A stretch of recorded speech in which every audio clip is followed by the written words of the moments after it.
ہم نے بھی خوب جدوجہد کی۔ وجاہت اور میں نے دونوں طرف کے والدین کو راضی کر لیا کہ اب سائرہ ہی ہماری بھابھی بن کر گھر آئے گی۔ بھائی اشر تو اس قدر خوش تھے کہ ہم سے کہتے تھے، ڈھونڈے سے تو خدا بھی مل جاتا ہے، دیکھو میری لگن سچی تھی، سائرہ مل گئی نا بالآخر۔ بہرحال والدہ پھپھو نے کافی تگ و دو کی اور اس مبارک کام میں بیڑا اٹھا لیا۔ یوں میرے بھائی اشر کے ساتھ سائرہ کا رشتہ طے ہو گیا۔ اشر بھائی تو بات طے ہو جانے پر ایسے خوش تھے جیسے دونوں جہاں کی نعمتیں ان کو مل گئی ہوں۔ وہ خود سے زیادہ کسی اور کو خوش نصیب نہ سمجھتے تھے۔ اب ہم سب بہن بھائی بہانے بہانے سے سائرہ کے گھر جانے لگے۔ وجاہت ساتھ ہوتے کیونکہ گاڑی وہی چلاتے تھے۔ کچھ دنوں تک سائرہ یہی سمجھتی رہی کہ اس کی بات چیت وجاہت کے ساتھ پکی ہوئی ہے، کیونکہ وہی ان کے گھر پہلی بار آیا تھا۔ جب تک نکاح نہ ہوا سوائے بھائی جان کے ہم سب بڑی آزادی سے حسن انکل کے گھر آتے جاتے تھے اور سائرہ سے مل سکتے تھے۔ پھر شادی کی تاریخ طے ہو گئی اور رخصتی کے لیے لڑکی کے والدین نے 3 ماہ کی مہلت مانگی۔ اس دوران ان کی طرف سے جہیز اور ہماری طرف سے بری بنائی جا رہی تھی۔ بھابھی کے جوڑے جو ہم نے بری کے لیے بنوا کر دینے تھے وہ ہم نے ان کی پسند سے خریدنے تھے۔ سو وجاہت کے ہمراہ اب ہم تقریباً روز سائرہ کے گھر جاتے اور پھر اس کو لے کر بازار یا کبھی درزی کے پاس چلے جاتے تھے۔ بھائی وجاہت گاڑی میں بیٹھے رہتے اور ہم خریداری کر کے آ جاتے۔ میں سائرہ سے خوب گپ شپ لگاتی جیسے وہ میری بھابھی بن گئی ہو۔ وجاہت سے وہ بے تکلفی سے مگر حد میں رہ کر بات کرتی، وہ بھی ایک حد میں رہ کر باتیں کر لیا کرتا تھا، کیونکہ وجاہت کا رشتہ سائرہ کے ساتھ دیور کا بننے جا رہا تھا۔ اس کی کچھ ہنسی مذاق کی بھی عادت تھی۔ وہ سائرہ کے گھر والوں سے خوب گپیں لگاتا اور ان کو ہنساتا تھا، اس لیے اس کے سبھی گھر والوں میں وہ ہر دل عزیز ہو چکا تھا۔ وہ اس کی آمد سے خوش ہوتے۔ کسی روز نہ جاتا تو کہتے کہ آج میاں وجاہت کیوں نہیں آئے؟ شکوہ کرتے کہ وہ نہیں آیا تو مزہ نہیں آ رہا، آتے ہی رونق لگا دیتا ہے۔ خاص طور پر سائرہ کے دونوں بھائی وجاہت پر جان چھڑکنے لگے تھے۔ میری چھوٹی بہنیں جب سائرہ سے مل کر آتیں تو اشر بھائی سے کہتیں کہ بھابھی کہتی ہیں نہ جانے یہ 3 ماہ کا عرصہ کب گزرے گا، کاش وقت جلدی گزر جائے اور میں تم لوگوں کے گھر ہمیشہ کے لیے چلی جاؤں، کیونکہ مجھ کو تم سب بہن بھائیوں سے محبت ہو گئی ہے، یہاں تو تنہائی سے بہت بوریت ہوتی ہے۔ ایسی باتیں سن کر اشر بھائی کھل اٹھتے۔ وہ اس قدر شرمیلے تھے کہ اس بار بھی اپنے ہونے والے سسرال نہ گئے اور نہ سائرہ سے بات کی۔ سائرہ یہی سمجھ رہی تھی کہ اس کا رشتہ وجاہت سے طے ہوا ہے۔ جس روز منگنی کی رسم ہوئی اشر بھائی جان اپنی ہونے والی دلہن کے گھر گئے۔ بڑی عزت و احترام سے سائرہ کے گھر والوں نے ان کا احترام کیا۔ سائرہ کے بھائی بھی ان کو گھیرے میں لے کر ہال میں چلے گئے، جہاں ان کے کچھ رشتہ دار اور مولوی صاحب موجود تھے۔ منگنی کی بجائے ان کا نکاح پروگرام بن چکا تھا، سو حسن صاحب اور ان کے بیٹے اشر بھائی کو اہمیت دے رہے تھے۔ سائرہ مگر حیران تھی کہ وجاہت تو کبھی اندر کبھی باہر آ جا رہا ہے، یہ لوگ کس کو دلہا کہہ رہے ہیں اور اتنی اہمیت دے رہے ہیں۔ اس نے مجھ سے پوچھا کیا میرا نکاح تمہارے بھائی سے نہیں ہو رہا؟ میں نے کہا ہاں بھائی سے ہی تو ہو رہا ہے، اور کس سے ہو رہا ہے؟ لیکن وجاہت تو عام سے سادہ کپڑوں میں آیا ہے۔ میں نے بتایا کہ تمہارا نکاح وجاہت سے نہیں بلکہ میرے بڑے بھائی اشر سے ہو رہا ہے، وجاہت تو میرا دوسرے نمبر کا بھائی ہے۔ یہ کیا کہہ رہی ہو؟ تم نے تو کبھی اشر کا ذکر میرے سامنے کیا ہی نہیں، اور نہ وہ کبھی ہمارے گھر آیا ہے۔ مجھے دیکھنے تو پہلے روز تمہارے ساتھ وجاہت آیا تھا۔ ہاں آیا تھا، لیکن اشر بھائی نے تمہیں شادی میں دیکھ لیا تھا، اس لیے دوبارہ دیکھنے نہیں آئے۔ کہتے تھے کہ یہ بات اچھی نہیں لگتی کہ بار بار لڑکی کے گھر جائیں۔ عجیب بات ہے اور عجیب ہے تمہارا بھائی۔ وہ حیران و پریشان تھی۔ اب کیا کروں؟ میں تو وجاہت کا سمجھ رہی تھی۔ ارے بھائی تم نے وجاہت کو دیکھا ہے؟ اگر اشر کو دیکھو گی تو خربوزے کی بجائے اپنی انگلیاں کاٹ بیٹھو گی، زلیخا کی سہیلیوں کی طرح۔ سائرہ اشر بھائی وجاہت سے کہیں زیادہ ہینڈسم اور شاندار ہیں، ان کی پرسنالٹی الگ ہے۔ وجاہت بیچارہ تو ان کے سامنے بچہ سا لگتا ہے۔ ارے بھائی خوش قسمت ہو کہ اشر جیسا دلہا مل رہا ہے۔ بس ذرا سی دیر ہی تو ہے، ابھی دیکھ ہی لوگی تم ان کو، پھر مانو گی کہ میں نے واقعی 100% صحیح بات کہی تھی۔ وہ پریشان ہو گئے۔ منگنی کی رسم سے 3 دن پہلے پروگرام بدل دیا گیا تھا۔ بزرگوں نے کہا منگنی ونگنی چھوڑو، سیدھا نکاح کرتے ہیں سادگی کے ساتھ، دھوم دھڑکا شادی میں خوب کر لیں گے۔ جب نکاح کا وقت آیا تو دلہا بھی آیا، اور یہ انکشاف بھی سائرہ پر ہو چکا کہ وجاہت نہیں، دراصل اشر اس کا جیون ساتھی بننے جا رہا ہے، جس کو نہ اس نے دیکھا ہے اور نہ بات کی ہے۔ وہ صدمے میں رہ گئی۔ اس کا بس چلتا تو اس تقریب کو ملتوی کرا دیتی، لیکن اب تو مہمان مولوی صاحب سب آ چکے تھے۔ چند لمحوں بعد رسم نکاح ادا کی جانی تھی۔ وہ سجی سنوری بیٹھی تھی مگر اس طرح بے جان کہ جیسے ابھی اس کی روح جسم سے پرواز کر گئی ہو۔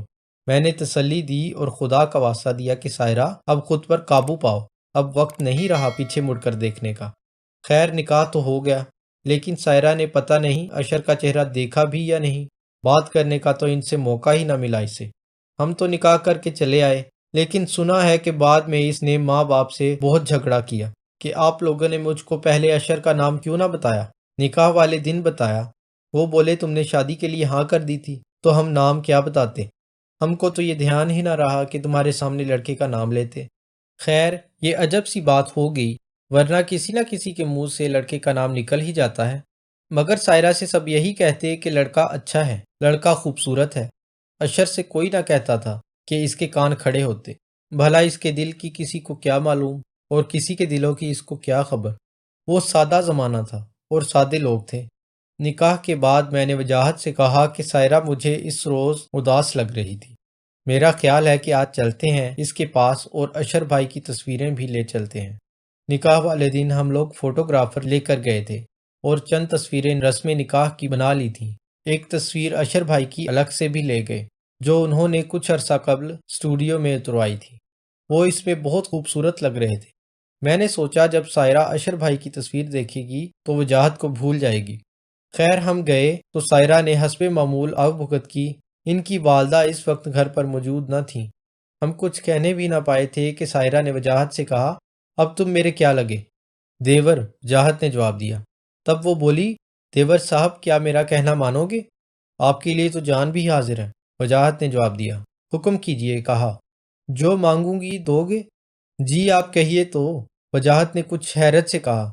بہت قیمتی چیز ہے، تم نہ دے سکو گے۔ اب ہم دونوں بہن بھائی شش و پنج میں تھے، کیا کہتی ہیں، ان کے منہ کی طرف دیکھ رہے تھے۔ آپ مانگیے تو صحیح، اگر نہ دے سکا تو عمر بھر آپ کو منہ نہ دکھاؤں گا۔ قسم اٹھاؤ۔ قسم کھاتا ہوں۔ سائرہ نے قسم اٹھوا لی اور کہا میں پہلے دن سے یہ سمجھی تھی کہ تم مجھے دیکھنے آئے ہو۔ میں نے تمہیں پسند کر لیا اور نکاح کے دن تک یہی سمجھتی رہی کہ میری شادی تم سے ہو رہی ہے، لیکن عین نکاح والے دن پتہ چلا کہ میرا نکاح تمہارے بڑے بھائی سے ہو رہا ہے۔ میں نے اندر جا کر ماں سے احتجاج کیا، وہ بے ہوش ہو گئیں۔ میں نے ان کی خاطر اس وقت تو واویلا نہ کیا اور حالات کو دیکھتے ہوئے چپ رہ گئی، لیکن ابھی رخصتی باقی ہے۔ اپنے بڑے بھائی سے صورتحال بتا کر طلاق کا کہو۔ بس میں تم سے یہی مانگتی ہوں کہ تم صورتحال سے اپنے بڑے بھائی کو آگاہ کر دو تاکہ انہیں معلوم ہو جائے کہ میرے دل و ذہن میں وہ نہیں ہے۔ وجاہت ہکا بکا رہ گیا۔ وہ مشکل یہ جملے اس کے لبوں سے ادا ہوئے کہ یہ میں نہیں کر سکتا۔ بھائی آپ کو بہت چاہتے ہیں، اب نکاح بھی ان سے ہو گیا ہے، آپ میرے بھائی کی امانت ہیں اور میری بھابھی ہیں۔ اچھا تو پھر اپنی دوسری بات کا پاس رکھنا ہوگا، تم آج کے بعد میرے سامنے مت آنا، اگر آئے تو میں اپنا گھر نہ بسا سکوں گی اور تمہارے بھائی سے طلاق لے لوں گی۔ تم اور میں کبھی ایک گھر میں روبرو نہیں رہ سکتے۔ جس دن میں نے دلہن بن کر یعنی تمہاری بھابھی کے روپ میں تمہارے گھر میں قدم رکھ دیا، تمہیں اس روز اپنا گھر چھوڑ کر ہمیشہ کے لیے وہاں سے جانا ہوگا، تو ہی میں اپنا گھر بسا پاؤں گی اور دیانت داری کے ساتھ تمہارے بھائی کی شریک حیات بن جاؤں گی۔ یہ بات مجھے منظور ہے۔ وجاہت نے جذباتی ہو کر اپنی قسم کو دہرایا کہ جس روز سائرہ بھابھی بن کر ہمارے گھر میں قدم رکھے گی وہ ہمیشہ کے لیے گھر چھوڑ جائے گا اور پھر کبھی اس کے سامنے نہیں آئے گا۔ یہ بڑی کڑی شرط تھی، جلا وطنی کی سزا تھی۔ سائرہ نے بنا کسی قصور کے میرے بھائی کو بنواس دے دیا تھا۔ اس نے مان لیا، وہ اپنے بڑے بھائی سے محبت کرتا تھا، اس کا احترام کرتا تھا، ان کو خوش دیکھنا چاہتا تھا۔ پھر اس نے سائرہ کو کسی اور نظر سے دیکھا بھی نہ تھا سوائے بھابھی کے۔ اس کے دل میں وہی احترام و پیار تھا سائرہ کے لیے جو ایک دیور کے دل میں اپنی بھابھی کے لیے ہوتا ہے۔ اس کو سائرہ سے ہرگز محبت نہ تھی، ہوتی بھی تو وجاہت کبھی اپنے بڑے بھائی کی خوشی کو برباد کرنے کا نہ سوچتا۔ اس نے اپنا وعدہ پورا کیا، اپنی قسم کا پاس رکھا۔ بھابھی نے ہمارے گھر دلہن بن کر قدم رکھا تو وہ چلا گیا، غائب ہو گیا اور پھر نہ لوٹا۔ سائرہ جس روز دلہن بن کر آنگن میں اتری، سبھی نے اس کے قدم لیے اور وجاہت دور کھڑا دیکھتا رہا۔ وہ اب ہمارے خاندان کی عزت، ہمارے گھر کی آبرو اور ہمارے بھائی کی خوشی بن کر آ چکی تھی۔ صبح گھر والوں کی بیداری ہونے سے پہلے ہی وجاہت جا چکا تھا۔ وجاہت بھائی نے اس کے بعد کسی سے رابطہ نہ رکھا۔ بھابھی سائرہ کی یہ قسم کتنی تکلیف دہ تھی، اس نے اس بات کا احساس نہ کیا، اپنے دل متوالے سے سوچا اور منمانی کر لی۔ یہ بھی نہ سوچا کہ وجاہت ہم کو کس قدر یاد آتا ہے۔ یہ خیال ہی نیندیں اڑانے کو کافی تھا کہ وہ گھر والوں کو بتائے بغیر غائب ہو گیا تھا۔ ماں کتنی تڑپی اور بہنیں کس قدر روئیں۔ مگر ہم سب کے آنسو بھی سائرہ بھابی کی خوشی نہ لوٹا سکے۔ اشر بھائی نے ان کو خوش رکھنے کی بہت کوشش کی مگر وہ خوش نہ رہ سکیں۔ آخر کار طلاق لے لی اور اپنے مائکے لوٹ گئیں۔ سچ ہے یہ دل بھی عجیب چیز ہے، مانے تو دنیا آباد ہو جائے، نہ مانے تو ایک گھر بھی آباد نہیں ہو سکتا۔ اگر آپ کو ہماری آج کی کہانی اچھی لگی ہو تو پلیز اسے لائک کریں، شیئر کریں اور مزید اچھی کہانیوں کے لیے ہمارے چینل کو سبسکرائب کریں۔ شکریہ۔